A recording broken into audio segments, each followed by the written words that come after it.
6 años. Compañera de todas las horas.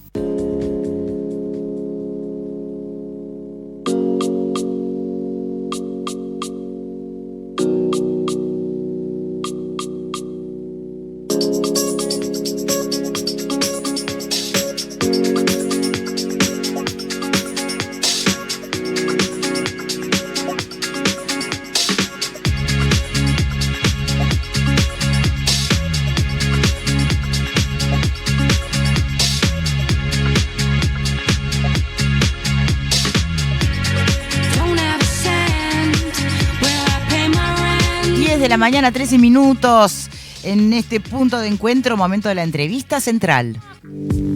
Presenta Juan Construye, un lugar para todos tus lugares.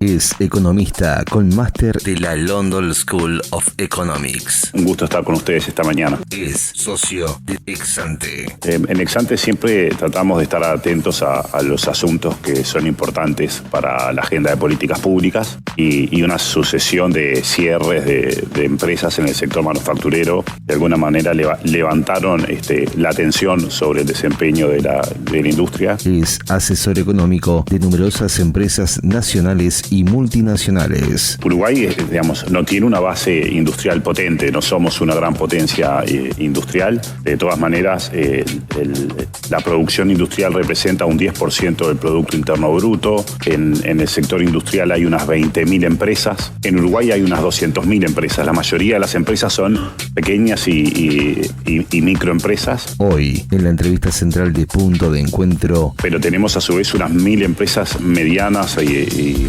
grandes que representan un 13% de todas las empresas del Uruguay. Pablo Rosselli.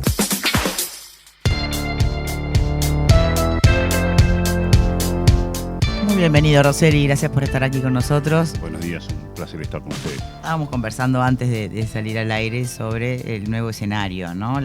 Un Estados Unidos rompiendo las reglas de toda la vida. Un momento de mucha incertidumbre a nivel global, pero en realidad, por otro lado, de oportunidades. En donde Uruguay podría llegar a encontrar algunos caminos para moverse más unilateralmente, ¿es así? A ver, sí, con la llegada nuevamente de Trump a la Casa Blanca, la economía mundial y la geopolítica tuvo un sacudón sumamente importante. En términos simples, uno podría decir que la administración Trump está cuestionando, o más que cuestionando, derribando o por lo menos dañando significativamente un conjunto de pilares de cooperación internacional que se fueron construyendo a lo largo de la segunda mitad del siglo XX con la finalización de la Segunda Guerra Mundial.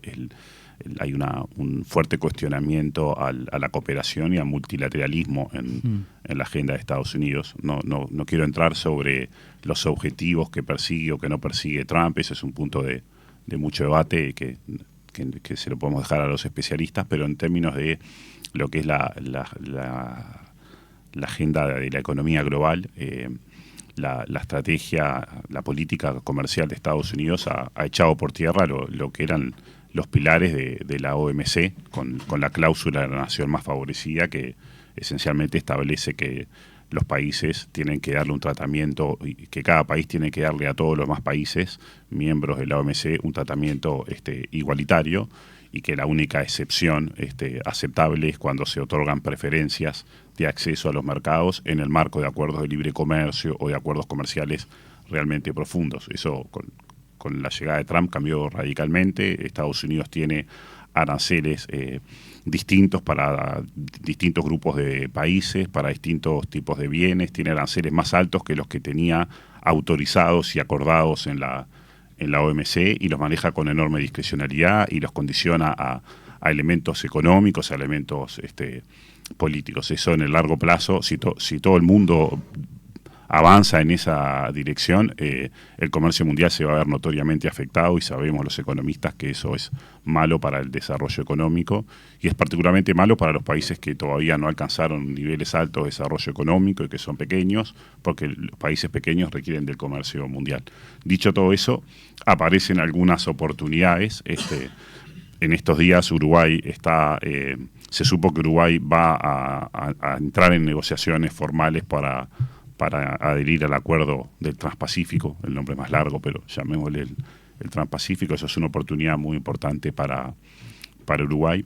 Y es al mismo tiempo lo que está ocurriendo a instancias de Estados Unidos también nos va a ayudar a salir un poco del mito ridículo de que los países del Mercosur tenían que negociar todos conjuntamente, digamos, ¿no? Es un mito ridículo porque el Mercosur no tiene una política comercial común, y un mito ridículo porque los países han tenido históricamente distintos intereses. Entonces, si no tienen una política comercial común y no tienen intereses comunes, ¿por qué negociarían en forma común? Lo cierto es que Argentina negoció una reducción de aranceles con Estados Unidos. Brasil está negociando otra reducción de aranceles, y bueno, eso deja bien en claro que los países negocian, los grandes por lo menos, negocian por sus propios medios, y bueno, eso creo que deja una puerta bien abierta para que Uruguay pueda ingresar al Transpacífico. O sea que ya no podemos hablar más del Mercosur del lastre.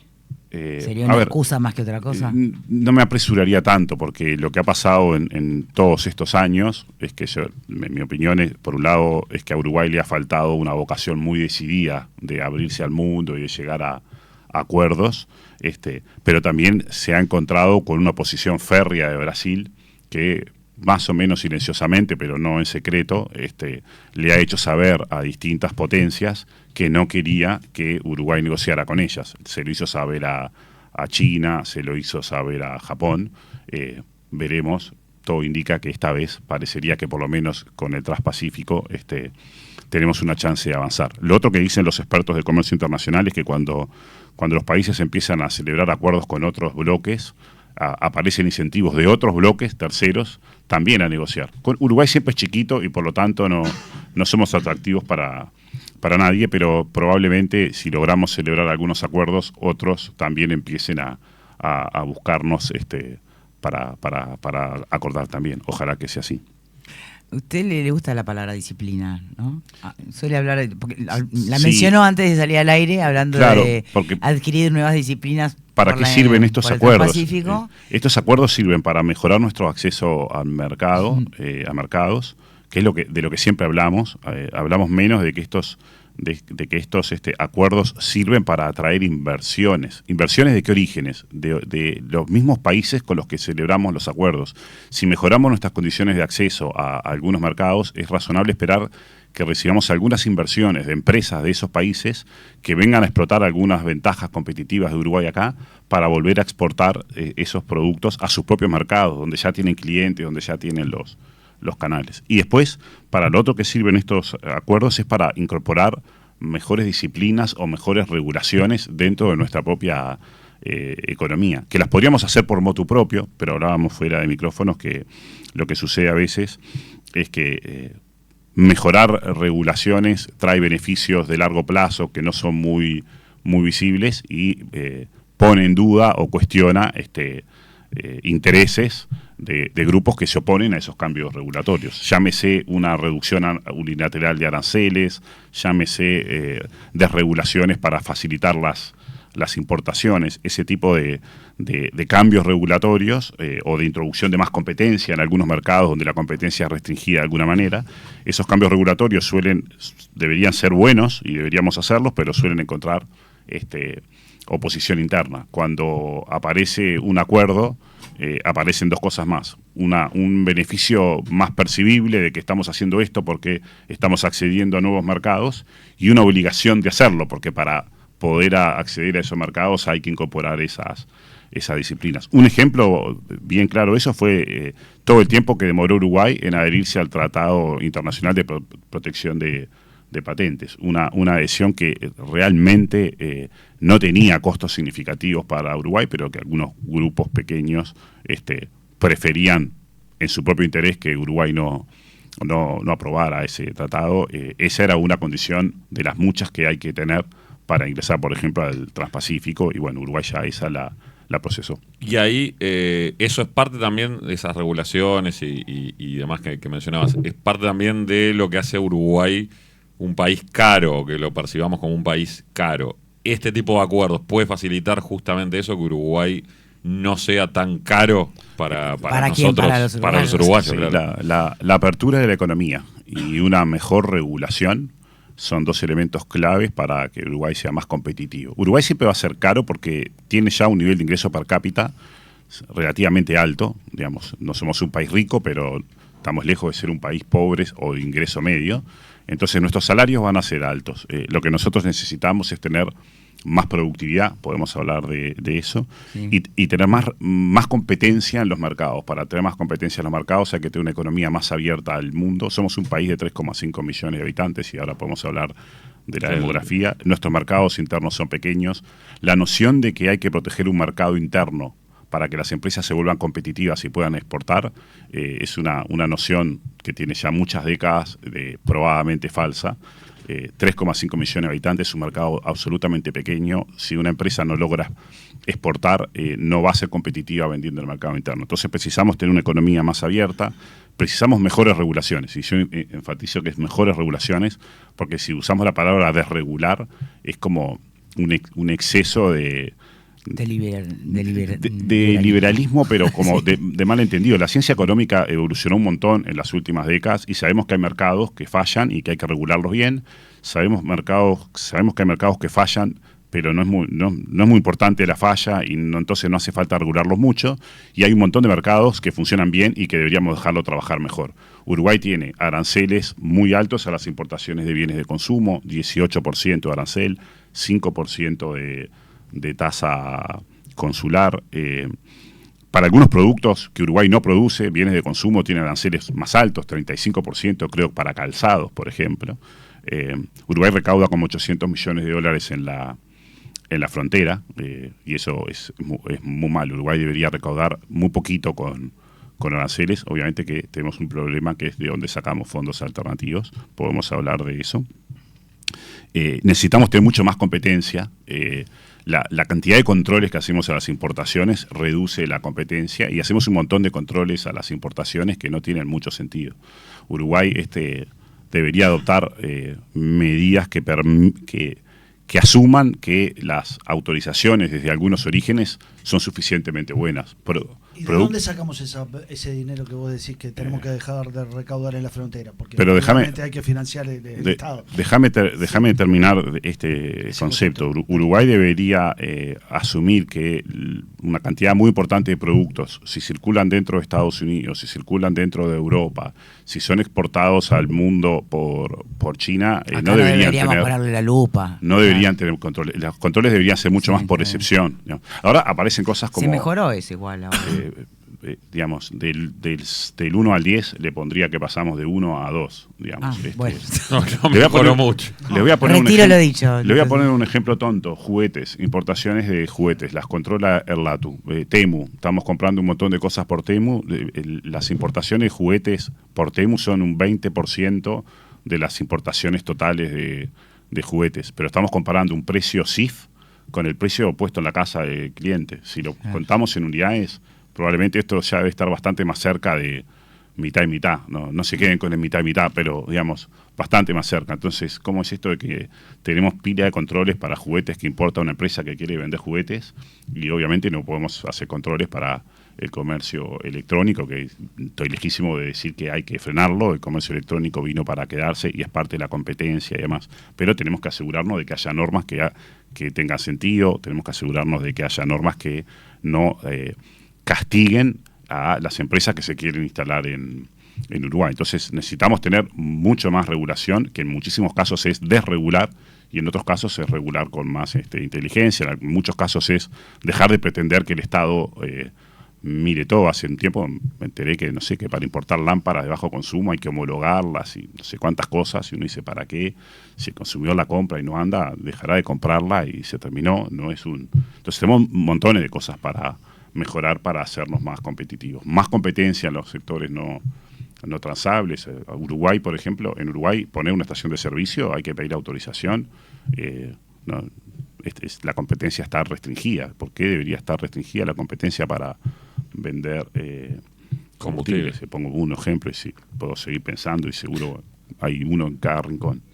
Pero los medios alternativos que hacen referencia. Claro. Si no es en la frontera, ¿cómo llegamos a la recaudación que da la frontera? Yo quería dejar eso un poquito al costado de esa conversación, porque para mí tenemos un tema mucho más importante que tiene que ver con la magnitud del gasto público, la calidad del gasto público, los ingresos tributarios que obtenemos y la calidad de nuestro sistema tributario. Y me parece que en Uruguay nos vemos muchas veces tentados a discutir de los rincones o de algún árbol del bosque y no del bosque en su conjunto. Uruguay tiene un gasto público moderadamente alto. Yo no soy de los economistas que dicen que el gasto público es extraordinariamente alto en Uruguay. Cuando uno compara el gasto público de Uruguay en términos de PIB contra su PIB per cápita, está más o menos en la media, digamos, en la media en el sentido que a más PIB per cápita suele observarse un mayor gasto público. Eso no quiere decir que haya que la receta sea gastemos más porque así crecemos más. Lo que ocurre es que cuando los países tienen más ingresos per cápita, las sociedades demandan más cosas del Estado, los estados tienen más capacidad de recaudar impuestos, entonces terminan gastando más. Entonces Uruguay, cuando uno mira dónde está Uruguay, el gasto público en relación al producto está más o menos en la media de países de su tamaño. Pero cuando hacemos un doble clic, Uruguay tiene un alto gasto en seguridad social en relación a su PIB per cápita, en relación a el grado de envejecimiento de su población. Y eso tiene como, la contracara a eso es que gastamos poco en servicios públicos. El gasto público por alumno, un porcentaje del PIB en educación, en seguridad, es bajo. Entonces, tenemos muchos problemas de ejecución de las políticas públicas, pero además tenemos problemas notorios de asignación. Sí, me preguntaba, ¿el problema mayor no es tanto de que haya poca plata, sino que mal usada? Uruguay tiene un gasto público que está acorde al promedio de los países de su nivel de ingreso, tiene una composición del gasto público sesgada hacia las pasividades, más allá de lo que uno de por sí podría esperar por el grado de envejecimiento. La demografía justamente no nos dice que sería por ahí. No, pero cuando uno compara el grado de envejecimiento de Uruguay con el grado de envejecimiento de otros países, Uruguay tiende a gastar más en seguridad social de lo que gastan otros países. Es decir, hay una preferencia de la sociedad por asignar recursos en seguridad social. De hecho, cuando miramos a los dirigentes políticos, muchas veces tenemos un montón de medidas de política de seguridad social que esencialmente buscan operar sobre las pasividades más bajas, como si eso fuese un sinónimo de bajo ingreso, que muchas veces obviamente lo es, pero no siempre, porque a veces las personas pueden tener pasividades bajas, pero tener otros ingresos u otros patrimonios. Entonces, en general hemos como fragmentado nuestras políticas públicas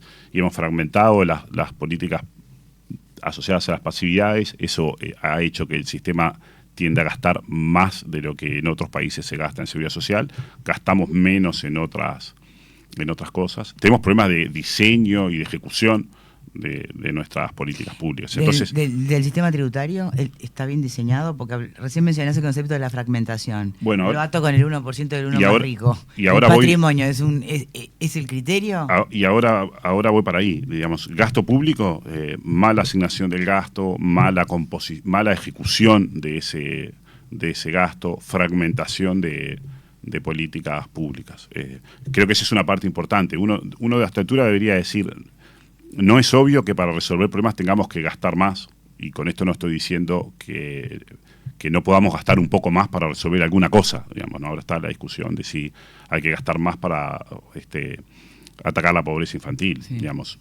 Yo voy a estar siempre al lado de que si la única solución que tiene el sistema político para atacar la pobreza infantil de mejor manera es incrementar el gasto público en 1 o 2 puntos más del producto, si el sistema político nos dice eso contundentemente, yo voy a decir, bueno, que así sea, digamos. Es evidente que Uruguay tiene que, prioridad número 1, número 2 y número 3 es bajar la pobreza infantil, que es bajar la pobreza, bajar la marginalidad. Eso debiera ser de las políticas públicas la más importante. Lo que pasa que para poder atacar las políticas públicas, pensar que lo podemos hacer creciendo al 1% anual, que es el crecimiento de la última década, es una ilusión. Eso no va a poder ser, porque además las presiones, si Uruguay no crece más, pensar que el Estado va a poder asignar recursos a esas prioridades en un régimen democrático donde los gobernantes tienen que ser electos, no va a funcionar, porque la tolerancia a las políticas de redistribución del ingreso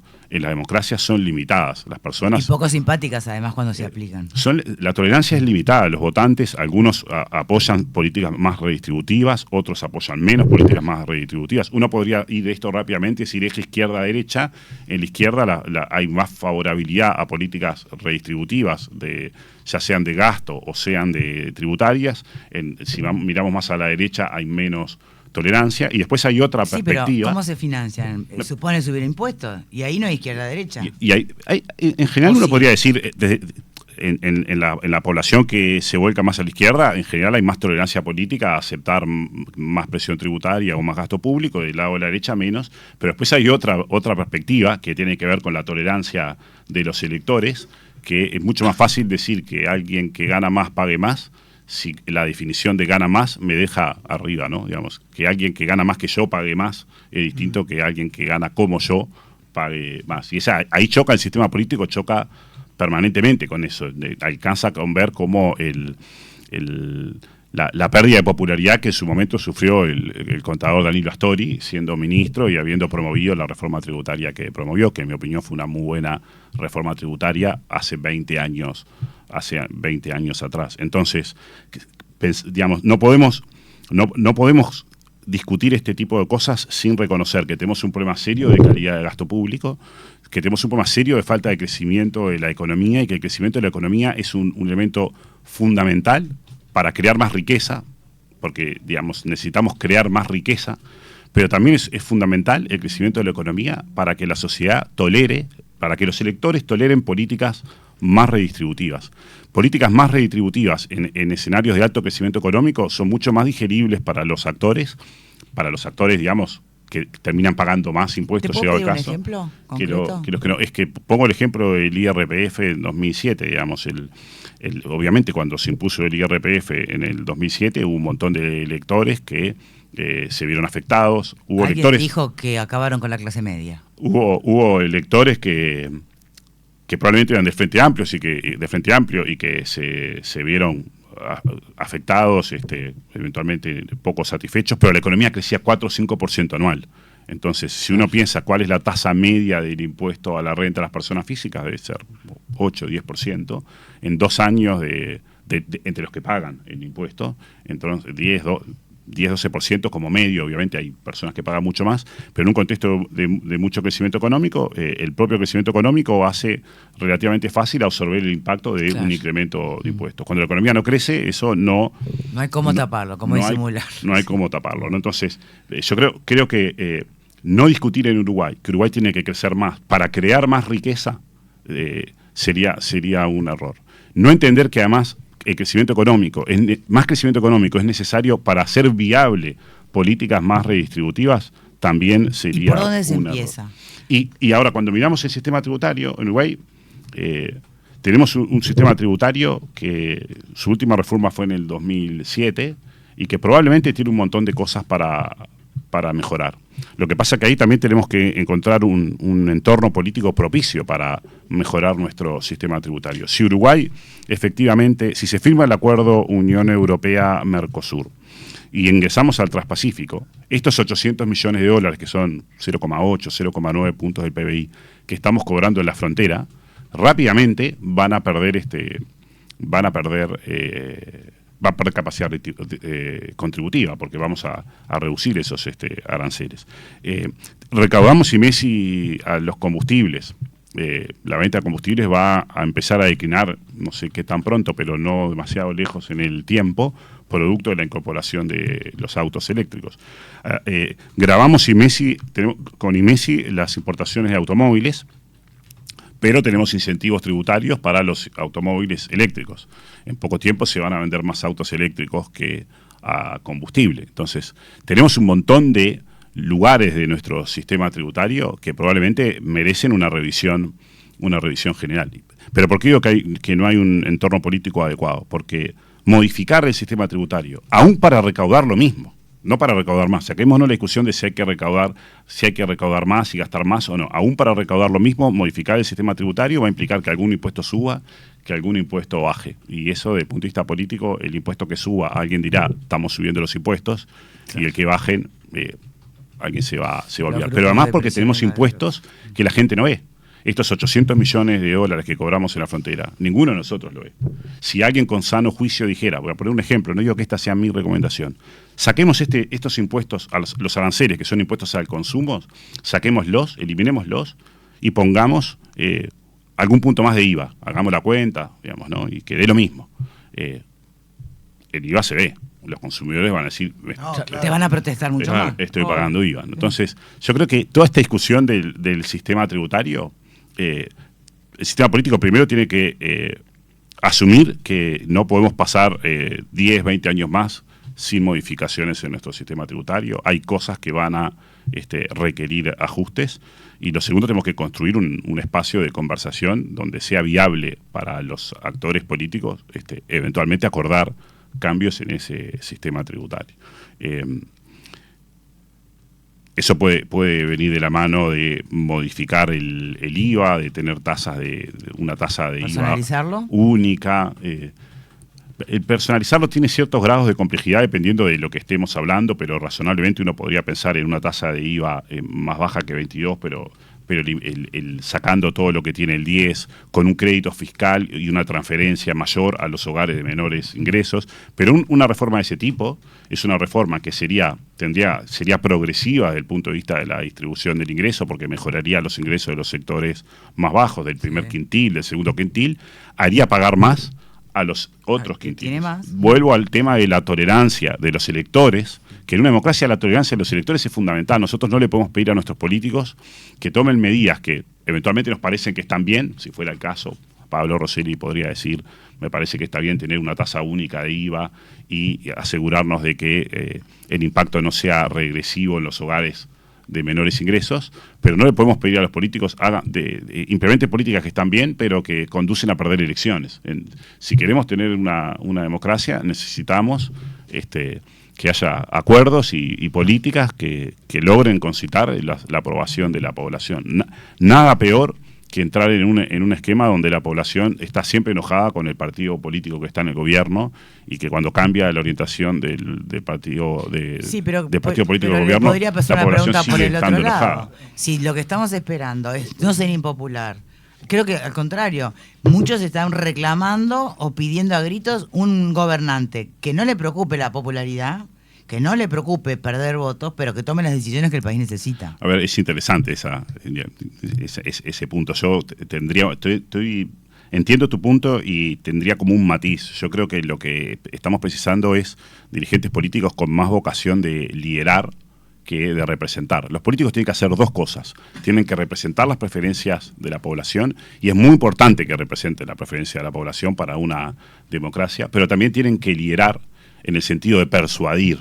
Tabaré Vázquez Tabaré Vázquez ganó una elección convenciendo que iba a subir el impuesto a la gente y la ganó. Tienen que persuadir, ese puede ser un ejemplo. Claramente creo que el primer gobierno de Tabaré Vázquez persuadió en algunas cosas. El ejemplo del tabaco para mí es uno extraordinariamente bueno, porque no hay una división ideológica tan clara entre izquierda y derecha, aunque podría haber un poquito entre liberales y más estatistas, pero era una fuerte convicción personal que él tenía y lo hizo, y creo que eso fue para mejor. El doctor Luis Alberto Lacalle Herrera tuvo una gran capacidad de persuasión. Le costó su popularidad también, sí, pero él tuvo el mérito de empujar la noción de que teníamos que tener una macroeconomía sana, déficit fiscal bajos, inflaciones bajas, una economía más abierta al mundo, con mercados más desregulados.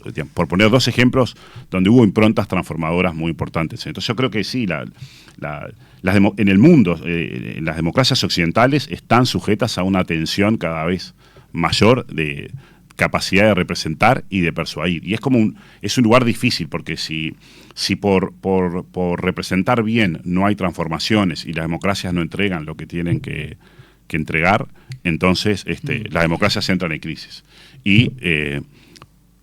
Pero pasarse de rosca y tratar de persuadir mucho al mismo tiempo puede ser costoso para los políticos, y eso no va a ocurrir. Entonces, pero no es un poco lo que estamos viendo ahora con líderes al estilo Donald Trump o Javier Milei, que justamente lo que están tratando de hacer es, más allá de que representan cierta parte del electorado, obviamente, si no ganan elecciones, pero de persuadir mucho en su impronta, en sus ideas? Claramente, cualquiera de esos dos casos son casos de líderes que están yendo contra lo que en cada uno de sus países era el statu quo, si uno quiere. Creo que las comparaciones entre Trump y Milei son complejas, porque por un lado hay como una amistad y simpatía recíproca, pero si uno piensa en la agenda económica de Milei parece bastante distinta que la agenda económica de Trump, pero es un hecho que en las democracias occidentales la crisis de representación y el descontento con los resultados obtenidos está generando outsiders y líderes de posiciones más extremas, y eso es algo que bueno que no está, en general no está bueno. No hablo del caso 1 o 2, en general creo que es importante que las democracias representen mejor y que al mismo tiempo entreguen mejores resultados y que tengamos líderes que tengan más capacidad de persuadir. Lo sobrevolamos al pasar ahí al principio. ¿Puedo una más con el tema de la persuasión? Una más. Dale, sí, obvio. No, porque me quedo pensando, si el tema, por ejemplo, del Uruguay es que falta capacidad de persuasión o estamos todos persuadidos de que, por ejemplo, la pobreza infantil requiere atención, de que hay que redistribuir riqueza. De hecho, tenemos ya el consenso sobre que el que tiene más pague más. Ahí no nos tiene que persuadir nadie, ya lo sabemos. Lo que no pareciera que estamos de acuerdo es en el cómo. Y voy al 1% que plantea el PIT. ¿Es por ahí? A ver, en el mundo impuestos a los patrimonios son relativamente poco frecuentes. Yo no soy un experto en tributación internacional. En general, en los sistemas tributarios han apuntado mucho más a gravar las rentas que a gravar los patrimonios. En general, los sistemas tributarios en el mundo tienen una combinación de impuestos sobre el consumo y de impuestos sobre las rentas. ¿Por qué hay esa combinación? Los impuestos sobre el consumo son relativamente fáciles de controlar, recaudan mucho, pero suelen ser regresivos. Y la regresividad de un sistema es algo que obviamente no nos debería gustar si es excesivo. Entonces, se combinan esos impuestos al consumo con impuestos a las rentas, donde por diseño se puede tener mucho más progresividad. Digo eso, históricamente ha sido así, pero empieza a ser muy posible que haya que se recaude más con impuestos al consumo, con devoluciones de impuestos en los sectores de menores ingresos, y eso es una combinación de potencia recaudatoria con menos o regresividad o poca regresividad. Entonces creo que esto empieza a estar en el menú en el mundo. En general lo que está ocurriendo es que los países están como empezando a ver estas cosas y modificar significativamente los sistemas tributarios es un desafío. Entonces, pero ¿y por qué el patrimonio dejó de ser un patrimonio botín interesante? Grabar patrimonios en general se visualizaba que era una cosa que terminaba penalizando el ahorro, y que grabar las rentas de algún modo también puede penalizar el ahorro, pero el patrimonio es la manifestación evidente de que la persona ahorró, por eso tiene su patrimonio, mientras que la renta, cuando uno graba la renta... podés estar endeudado hasta la manija también, ¿no? Y haberlo comprado 150.000 cuotas. No, pues el patrimonio resta las deudas, entonces eso no importa. Pero cuando uno dice voy a grabar el patrimonio, voy a grabar el acto, la consecuencia específica de ahorrar. Cuando uno graba la renta, ahí está grabando simultáneamente lo que uno vaya a ahorrar o lo que uno vaya a consumir. Y a su vez, las rentas están como más asociadas a que hay un flujo de ingreso con el cual puedo pagar el impuesto, y los patrimonios empezamos a tener problemas. Si grabamos los patrimonios de personas que tienen inmuebles, no necesariamente los inmuebles están generando ingresos suficientes para pagar los patrimonios. Entonces, en el mundo, en algún momento... la conclusión a la que se llegó fue: ¿para qué grabar el patrimonio y después tener un montón de normas para tratar de ajustarnos a ver cuándo la persona tiene la capacidad de pagar porque tiene el patrimonio, gravemos directamente la manifestación de las rentas. ¿No bajó el propio Frente Amplio el impuesto al patrimonio en las administraciones anteriores? El impuesto al patrimonio después de la reforma tributaria del 2007 se redujo. El otro tema es que gravar la renta y el patrimonio es como grabar dos veces. Claro. Porque en definitiva uno paga por la renta y las empresas en Uruguay pagan 1,5% sobre su patrimonio. Si una empresa tiene un retorno sobre patrimonio de 10%, que es bajo, digamos, hay empresas que tienen menos, 10% no es muy alto, pero 10% está pagando 1,5% sobre su patrimonio, y además paga 25% si no tiene COMAP, digamos. Las rentas son importantes. Lo que es cierto es que hay un montón de rentas y de patrimonios de uruguayos que están en el exterior que no están muy gravados. El Ministerio de Economía presentó en el presupuesto, en la ley de presupuesto, y está siendo aprobado, cambios a la forma en que se graban las ganancias de capital. En Uruguay, los uruguayos que tienen activos en el exterior pagan impuesto a la renta de capital cuando obtienen un interés, cuando obtienen un dividendo, cuando tienen un arrendamiento, pero cuando hay incrementos de capital no están muy gravados, depende de cosas técnicas. Bueno, ¿qué es lo que está haciendo la ley de presupuesto? Tratando de asegurarse que las rentas del exterior sean percibidas o ganancias de capital queden grabadas. Pero entre grabar rentas y grabar patrimonios es como, en algún sentido son relativamente equivalentes. Después en el mundo entero hay otra discusión, que es que uno piensa que son personas de muy, muy alto patrimonio. Y entonces en el mundo se está discutiendo esto de que las personas de muy, muy alto patrimonio también tributen directamente sobre su patrimonio. Pero acá que no es lo mismo, cuando a usted le pregunto, que es economista, cuando se dice con mucha soltura, gente con patrimonio de $1 millón a 16 millones de dólares, 11 millones de dólares. Digo, son generaciones que pueden pasar ahí en el medio, ¿no? Sí, siempre es muy difícil. Uno de los desafíos conceptuales, no definime rico. Políticos. Uno de los desafíos conceptuales es decir, a partir de cuándo consideramos que un patrimonio es alto. Exacto. Obviamente que $1 millón es un montón de dinero para la enorme mayoría de Sin duda. De la población. Un montón de dinero, una cifra inimaginable. Mucho antes. Pero una casa en un barrio residencial más una casa afuera probablemente suma ese valor. Sí, en el impuesto al patrimonio que ya tenemos en Uruguay, la casa en la que uno vive es tomada a un menor valor. Pero es una dificultad conceptual muy grande, si bueno, a partir desde qué umbral uno pone un impuesto al patrimonio. En el mundo esta es una discusión, digamos. Probablemente es una discusión pensada para patrimonios notoriamente más altos. Y bueno, ¿y no es ahí algo que nadie da como cosita decir? Hay gente con mucho, mucho, mucho dinero realmente. Pero después hay otro punto acá, que es, una cosa es que todo el mundo grave los patrimonios, o que la mayoría de los países grave los patrimonios, y otra cosa es hacerlo medio en soledad. Porque algunos patrimonios se pueden mover. Algunas personas de alto patrimonio, digamos, porque estos impuestos realmente tienen capacidad para cobrar a partir de ciertos niveles de patrimonios, ¿no? Entonces, esas personas pueden moverse, y si esa persona se mueve, moverse? ¿Qué quiere decir? Puede cambiar de residencia fiscal. Ah, entonces, si cambian de residencia fiscal, ya los perdiste. Perdiste. Entonces, es un tema que tiene bastante complejidad. Yo creo que es un tema que está en la agenda en el mundo, que va a seguir estando en la agenda, que quizás terminemos viendo muchos países que graban los patrimonios. Creo que no es lo que estamos viendo hoy implementándose en el mundo. ¿Y en concreto para Uruguay la ve? Y ahí vuelvo al punto de que me parece importante pensar todo el sistema tributario y realmente definir dónde están las mejores oportunidades y las mejores formas de actuar sobre el sistema tributario. Es con un impuesto al patrimonio, es con revisando el impuesto a la renta.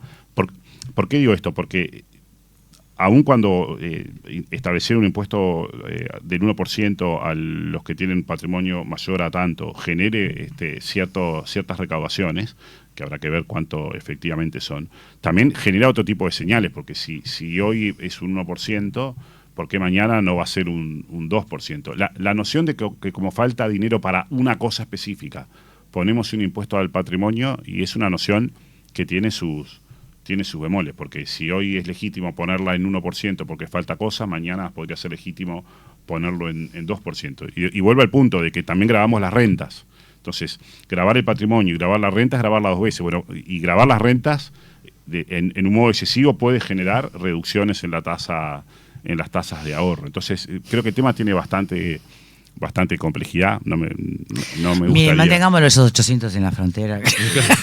Entonces, por ahora estamos ahí. Pero me parece sumamente importante reconocer que las discusiones, las modificaciones en el sistema tributario deben plantearse en una discusión global del sistema tributario. Digamos, ¿qué vamos a hacer? ¿A dónde queremos poner el gasto público? ¿En cuánto tiempo vamos a reducir el déficit fiscal? Ojalá que la estrategia fiscal adoptada por el gobierno resulte suficiente para esa estrategia de ajuste y cuál es el gasto público que queremos tener, cuánto menos gasto público podemos tener en algunas áreas, cuánto más gasto vamos a necesitar, y pensemos el sistema tributario de esa manera. Esta idea de que para cada cosa pongamos un impuesto, sea este u otro, es un camino poco aconsejable. Ahí, respecto a discusiones que se dan en el mundo, sería mejor pensar en, por ejemplo, algo que se viene y ya te lo ato también con el tema demográfico de Uruguay. Por ejemplo, lo que es y lo que han hablado algunos, ¿no? Bill Gates lo ha planteado, por ejemplo, que es poner impuesto a los robots, a esta automatización de ciertos empleos que van a dejar trabajadores por el camino, y más en una sociedad como la uruguaya, donde ahí te lo ato con lo demográfico, vamos camino a un descenso de población y a un envejecimiento de la población mayor. A ver, creo que hay como dos cosas distintas. Cuando uno mira el mundo, hay una revolución tecnológica súper acelerada. Eso no es lo que está ocurriendo en Uruguay, por eso digo que hay dos cosas distintas. Hay una revolución tecnológica súper acelerada en el mundo, pero no estamos ante un mundo que está creando riqueza a una velocidad extraordinaria. La noción, en el mundo, esto vale también para Uruguay, la noción de que la pobreza obedece solo a desigualdad es una noción, digamos, muy simplista. Obviamente que si nosotros fuésemos a un modelo de reparto igualitario de toda la riqueza, bajaría significativamente la pobreza. Pero la riqueza promedio no es tan alta. Pasa que reducir la desigualdad no es lo mismo que bajar la pobreza. Bueno, pero si fuésemos a una sociedad igualitarista, llamémosle muy utópica, puede haber menos ricos, pero la misma cantidad de pobres. Bueno, no, si repartiésemos la riqueza en cantidades idénticas para todo el mundo y los ingresos en cantidades idénticas, no sé, el concepto de pobre lo cambiaríamos, pero las personas más pobres hoy serían menos pobres seguramente. Pero la idea de que en el mundo tenemos pobreza, o en Uruguay tenemos pobreza solamente porque tenemos desigualdad, no se sostiene con los números. La riqueza promedio, el ingreso per cápita promedio en Uruguay son $25.000.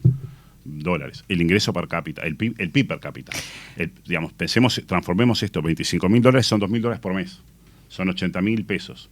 Tenemos que ahorrar de esos 80.000 pesos, tenemos que ahorrar para invertir el 15% de 80.000 pesos mensuales, que son 12.000. 80.000 menos 12.000 son 68.000 pesos por persona. Eso es el ingreso per cápita disponible después de la baja inversión que tiene el Uruguay. Eso es lo que obtendríamos si repartimos todo igual. Obviamente que si además nos fuésemos a un modelo de reparto todo igual, iríamos más bien a una sociedad soviética, creo bastante a esta altura, creo bastante entendido que es distópica. Los incentivos se destruirían. ¿Para qué trabajar bien si trabajar bien y trabajar mal es lo mismo? Vale, entonces, lo mismo, claro. Toda esta reflexión es solo para decir esto. Pero es que yo creo que ni los comunistas plantean ese no, punto. Toda esta reflexión es solo para decir esto. La idea de que la pobreza en Uruguay o en el mundo solo obedece a que tenemos mucha desigualdad, no se sostiene con los números. Obviamente que si tuviésemos menos desigualdad podríamos tener un poco menos de pobreza. Pero lo esencial es, necesitamos crear más riqueza para tener menos pobreza. Y eso es más crecimiento económico. Porque los números dicen eso, pero porque vuelvo a lo mismo, la tolerancia a la redistribución del ingreso es limitada entre los votantes. Y si queremos tener sociedades democráticas y no sociedades soviéticas, tenemos que cuidar el crecimiento económico y cuánta redistribución queremos tener. Quienes son más de izquierda querrán tener más de redistribución, quienes son de derecha querrán tener menos de redistribución, que esa es una visión típica entre izquierda y derecha, pero hay un rango para esa discusión y excederse de esos rangos termina siendo problemático. Después está la discusión, bueno, en el mundo se van a destruir todos los empleos. Yo creo que estamos muy lejos de pensar en un mundo donde haya producción sin humanos. Obviamente que va a haber fábricas sin humanos. Poner impuestos a la automatización y a los robots, en mi opinión, y creo que la mayoría de los economistas, no tiene sentido. Por una razón, primero por una razón práctica, que es muy difícil definir qué es un robot. Hasta cuándo empieza a ser robot y cuándo es una máquina manejada por el hombre, claro. Pero, ¿por qué además pondríamos un impuesto a cosas que mejoran la productividad? No tiene sentido. Si una cosa mejora la productividad y podemos usar esos recursos para otra cosa, no estaría bueno poner impuestos a cosas que mejoran la productividad. En el área de los servicios... Es como pagar el precio del desempleo que genera tu robot. Y ahí está el otro punto. El temor a que la tecnología genera desempleo es un temor que tiene siglos, desde la primera revolución industrial para acá. Y la evidencia empírica es absolutamente impresionante. No genera desempleo la tecnología. La tasa de desempleo en Estados Unidos, que es el país más innovador del mundo por una distancia enorme, ahora con China, es 4%. Digamos. Y siempre se crean empleos nuevos. Es verdad que lo que hacen las tecnologías es destruyen algunos empleos y le complican la vida a muchas personas a veces. Pero la tecnología tiene trabajadores atrás. Pero siempre hay empleos nuevos que se van creando. Entonces la noción de que tenemos que frenar la adopción de tecnología para combatir el desempleo es otra noción bastante extendida, pero que no es correcta. Entonces, hay que estudiar otra cosa. Creo que no hace falta ir a ese lugar de impuestos para los robots. No sos Team Richard Reed, ya veo. No lo escuché a Richard. No, bueno, él se queja, por ejemplo, que los peajes han sustituido a trabajadores, porque ahora pagas con el telepeaje, o los porteros de edificios que han perdido su trabajo porque están todos teniendo. Pero bueno, pero hay otras cosas para hacer con la gente. Claro. Bueno, vamos a la rapidita, Victoria, porque... Se nos fue el tiempo, ¿no? Bueno, daría para seguir conversando mucho más largo, pero tenemos... A usted que le gusta la disciplina, bueno, nosotros acá también tenemos... no es la fiscal, pero es una parecida. Vamos con las rapiditas. En Punto de Encuentro llegan las rapiditas. Un ping pong de respuestas rápidas y un solo paso. Las rapiditas. ¿Sí o no, Roselita? Y tiene un paso. Vamos con la primera. ¿Al uruguayo promedio le cuesta entender que no hay plata? No. ¿Uruguay gasta como un país rico, pero crece como país pobre? No. ¿Gastamos mucho y mal? Sí. La educación viene... Mal. Porque mucho ya dije que no. Claro. No, mal. ¿La educación viene siendo un freno para el crecimiento del país? Sí. ¿Uruguay confunde estabilidad con conservadurismo? No. ¿La regla fiscal debería ser más estricta?